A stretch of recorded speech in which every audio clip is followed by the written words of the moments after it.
បាទជំរាបសួរពុកម៉ែបងប្អូនមួយកំណត់ឃើញខ្មៅតិចបាទនេះលើសូបងគាត់ថាមាននេះបានឃើញកុញ2 3បាទខំតែហេតុប្រហបមកបាទ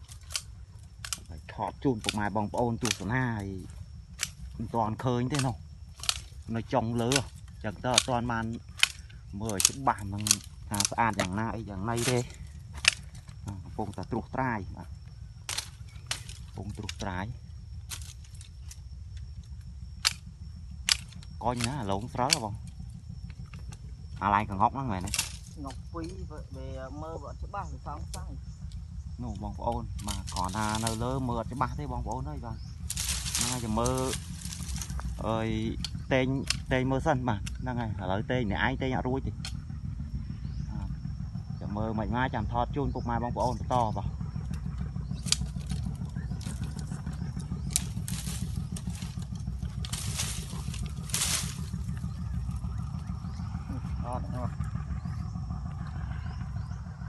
ចឹងណា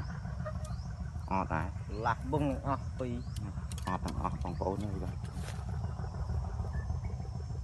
អានេះមានហ៊ុនសំចាក់ចូលនេះនេះក៏អត់អាលីងណាល់អើយអាលីងណាល់អើយហ្នឹងហើយចាំមើលបន្តទៀតបាទជំរាបសួរពុកម៉ែបងប្អូនបាទនេះលទ្ធផលមួយថ្ងៃបាទណាបានតែប៉ុណ្្នឹងទេបាទអត់សូវជាស្អាតម៉ានទេកដាសាច់បាទហ្នឹងហើយពុកម៉ែបងប្អូនអើយបានតែប៉ុណ្្នឹងមានចុងបលាបន្តិចបាទចុងបលាឆ្កល់បន្តិចបាទ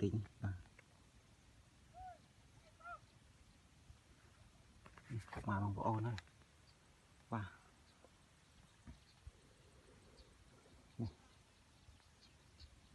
តែចេញហើយបាទចេញហើយព្រលឹងងាយហើយបាទងាយហើយទៅដល់ម៉ោងទៅវិញហើយតែយប់ពេកមើលផ្លូវអត់ឃើញបាទ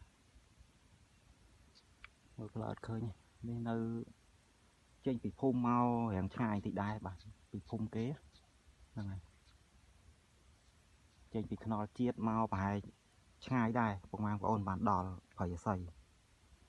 ហ្នឹងហើយទៅបានប៉ុណ្្នឹងឯងបងប្អូនអើយបាទឆ្កល់បាច់ឆ្កល់បន្តិចចង់ប្លានមួយបាទតេងអត់បាទតេងឡងស្រល់បាទបានប៉ុណ្្នឹងក៏បានដែរហើយអត់ហ្មងបាទ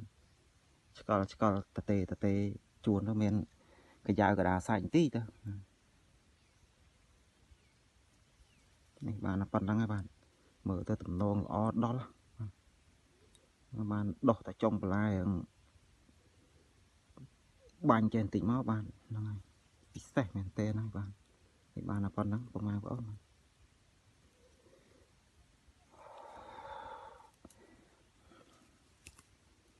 នេះបាទកដាសាច់ដែរអត់មានកយ៉ាវទេឆ្កល់មួយនេះបាទនេះវ័ននៅខាងក្រោមវ័ននៅខាងក្រោមចេញមកឆ្កល់នេះបាទចុងប្លា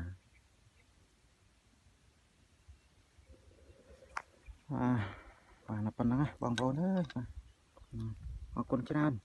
ចំពោះការចូលរួមទស្សនាបាទហ្នឹងហើយមើលបានអីផ្សាយទៀតបាទហ្នឹងហើយសំណូមពរពុកម៉ែបងប្អូនហ្នឹងហើយឲ្យបេះដូងមេដៃម្នាក់មួយបាទដើម្បីជាការចែកម្លែកបាទចាំមើលខ្ញុំនឹងខិតខំដើររកនៅរបស់ល្អអំពីឫស្សីប្លែកបាទដែលកើតចេញពីធម្មជាតិមកបង្ហាញដល់ពុកម៉ែបងប្អូនជាបន្តទៀតបាទមិនថាជាឫស្សីទេបាទគឺជាតួអង្គឬមួយក៏ជាបញ្ញាក្អែកល្អបាទនឹងបង្ហាញជូនដល់ពុកម៉ែបងប្អូនព្រោះជាជំនឿរបស់កែដូនតាខ្មែរបូឫស្សីខ្ញុំក៏អត់សូវច្បាស់ដែរបាទហ្នឹងហើយខ្ញុំបានសួរគេដែរប៉ុន្តែគេថាជាជំនឿមួយដែរបាទខាងព្រំមាញ់គាត់និយាយប្រាប់ដែរមិនភ្លេចបាត់ហើយបាទហ្នឹងហើយណាលោកតាគាត់ជាអ្នកសច្ចាំងដើរព្រៃហើយគាត់ទៅតែមកនៅស្រុកភូមិវិញបាទ ហើយសួរនាំគាត់ទៅព្រោះស្គាល់លោកតាអញ្ចឹងណាបាទគាត់បាននិយាយអញ្ចឹងហើយខ្ញុំក៏ចេះស្វះស្វែងរកទៅបាទដើម្បីថតជូនពុកម៉ែបងប្អូនទស្សនាទៅបាទហ្នឹងហើយបងណាដឹងច្បាស់ក៏ជួយបន្ថែមតើឫស្សីប្រភេទឫស្សីដូចជាកដាសាច់ហ្នឹងហើយមិនថាជុលមិនថាស្របមិនថាជាកដាសាច់ស្កិលទេឬមួយក៏ប្រភេទជុំឬមួយក៏ប្រភេទជាឫស្សីចាក់ឫស្សីហែកបាទភ្លុះហែកអីហ្នឹងបាទហ្នឹងហើយឫស្សីចាក់ភ្លុះអីហ្នឹងហ្នឹងហើយពុកម៉ែបងប្អូនជួយខមមិននៅខាងក្រោមវីដេអូផងដើម្បីជាការចែកម្លែកទាំងអស់គ្នាបាទព្រោះខ្ញុំថតនេះខ្ញុំគិតថាជាជំនឿមួយរបស់កេរដូនតាខ្មែរដែរបាទជាជំនឿអរូបីបាទខាងព្រហ្មញ្ញសាសនាបាទអញ្ចឹងអរគុណច្រើនពុកម៉ែបងប្អូនបាទ